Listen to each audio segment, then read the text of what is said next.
ಬಾಣ ಬಿಡ್ತಾರ, ಪಟಾಸಿ ಸುಡ್ತಾರ, ಅವ್ರೆಲ್ಲರಿಗೂ ಅರ್ಧಕ್ಕೆ ಮಾಡಿ ಹಿಂಗ್ ಮಾಡ್ತಾರ. ಆ ಪೂರ್ಣ ನೋಡಿ ರಾಯಲ್ ಸರ್ಕಲ್ ನಮ್ಮ ಇವಾಗ ನಾವು ಅದನ್ನ ಗಡಿಗೆ ಚೆನ್ನಪ್ಪ ಸರ್ಕಲ್ ಮಾಡ್ಬೇಕು ಅಂದ್ಕೊಂಡಿದ್ವಿ. ಆ ಗಡಿಗೆ ಚೆನ್ನಪ್ಪ ಸರ್ಕಲ್ ನ ಇವತ್ತು ಸುವರ್ಣ ಕರ್ನಾಟಕ, ಸುವರ್ಣ ಮಾತೆ ಏನೋ ಮಾಡಿದಾರ. ಮಾಡ್ಲಿ, ಅವ್ರ ಅಧಿಕಾರ ಇದೆ, ಮಾಡ್ಲಿ.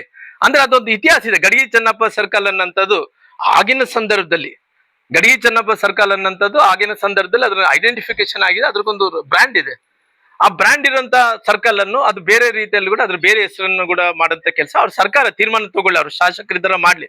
ಆದ್ರೆ ನಂದೇನು ಪರಿಸ್ಥಿತಿ ಅಂದ್ರೆ ಯಾವತ್ತು ಇನಾಗ್ರೇಷನ್ ಮಾಡ್ತೀರಿ, ಯಾವತ್ತು ಇನಾಗ್ರೇಷನ್ ಮಾಡ್ತೀರಿ? ಮುಖ್ಯಮಂತ್ರಿಗಳು ಅವ್ರ ಕುರ್ಚಿ ಅವ್ರು ಉಳಿಸ್ಕೊಳಕ್ ಆಗ್ತಾ ಇಲ್ಲ. ಬಳ್ಳಾರಿಗೆ ಹೊತ್ತು ಬರ್ಬೇಕು. ಆ ಬಳ್ಳಾರಿಗೆ ಬಂದ ಆ ಟವರ್ ಇನ್ಕಂಪ್ಲೀಟೆಡ್ ಟವರ್, ಅದು ನಾವು ಹೇಳ್ತಾ ಇದ್ದೆ. ನಾನು ಯಾವತ್ತನ ಅಧಿಕಾರಕ್ಕೆ ಬಂದ್ರೆ ಆ ಟವರ್ ಅನ್ನು ಪೂರ್ಣ ಮಾಡಿ ಕೊಡ್ತಾ. ಆ ಪೂರ್ಣ ಮಾಡಿದಂತ ಟವರ್ ನೋಡಿದ್ರೆ ಇವ್ರು ಹುಚ್ಚರಾಗ್ತಾರ.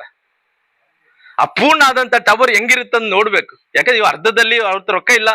ರೊಕ್ಕ ಅವತ್ತು ಮಂಜೂರಾತಿ ಮಾಡಿಕೊಟ್ಟಿದ್ದು, ಅದೇ ರೊಕ್ಕ, ಅದೇ ರೋಡ್ ಹಾಕಿದಾರ, ಅದೇ ಮಾಡಿದಾರೆ, ಎಲ್ಲ ಮಾಡಿದಾರ.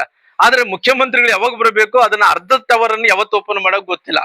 ನಾನು ಪೂರ್ಣ ಟವರ್ ಯಾವತ್ತೋ ಒಂದ್ಸರಿ ಮಾಡ್ತೀನಿ. ನಾನು ಜೀವನದಲ್ಲಿ ರಾಜಕಾರಣದಲ್ಲಿ ಇರೋ ಒಳಗಡೆ ನನ್ನ ಸರ್ಕಾರ ಬಂದ ನಂತರ ನಾನು ಒಂದು ಹುದ್ದೆದಲ್ಲಿ ಇದ್ದಂತ ಟೈಮಲ್ಲಿ ಎಲ್ಲೇ ಇರ್ಲಿ, ಕರ್ನಾಟಕದಲ್ಲಿ ಎಲ್ಲಿದ್ರೆ ಕೂಡ ಆ ಟವರ್ ಅನ್ನು ಪೂರ್ಣ ಟವರ್ ಅನ್ನು ಮಾಡ್ಕೊಡಂತ ಕೆಲಸ ಮಾಡ್ತೀನಿ. 30 ಅಡಿ ಅರ್ಧ ಟವರ್, ಅರ್ಧ ಟವರ್ ಅಲ್ಲ. ರಾಜ್ಯದಲ್ಲಿ ಇವತ್ತು ಅಲ್ಲ, ಇವತ್ತು ಎಲ್ಲೋ ಬೇರೆ ಬೇರೆ ರಾಜಕಾರಣದಲ್ಲಿ ಉಸ್ತುವಾರಿ ಮಂತ್ರಿಗಳಂದ್ರೆ ಇಲ್ಲ, ಬಳ್ಳಾರಿ ಜಿಲ್ಲೆಯಲ್ಲಿ ಒಂದೊಂದ್ಸರಿ ಉಸ್ತುವಾರಿ ಮಂತ್ರಿಗಳಾಗಿ ಬೇರೆ ಕಡೆ ಕಳಿಸಿದಂತ ಟೈಮಲ್ಲಿ ಕೂಡ ಎಲ್ಲೇ ಇದ್ರು ಕೂಡ ನನ್ನ ಸರ್ಕಾರ ಇದ್ದಂತ ಟೈಮಲ್ಲಿ, ನನ್ನ ಸರ್ಕಾರ ಬಂದಂತ ಟೈಮಲ್ಲಿ ಇದನ್ನ ಪೂರ್ಣ ಪ್ರಮಾಣದಲ್ಲಿ ನಾನು ಮಾಡ್ಕೊಡಂತ ಕೆಲಸ ನಾನು ಮಾಡ್ತೀನಿ. ಇವತ್ತು ರಾಯಚೂರು, ಯಾದಗಿರಿ ಎಲ್ಲ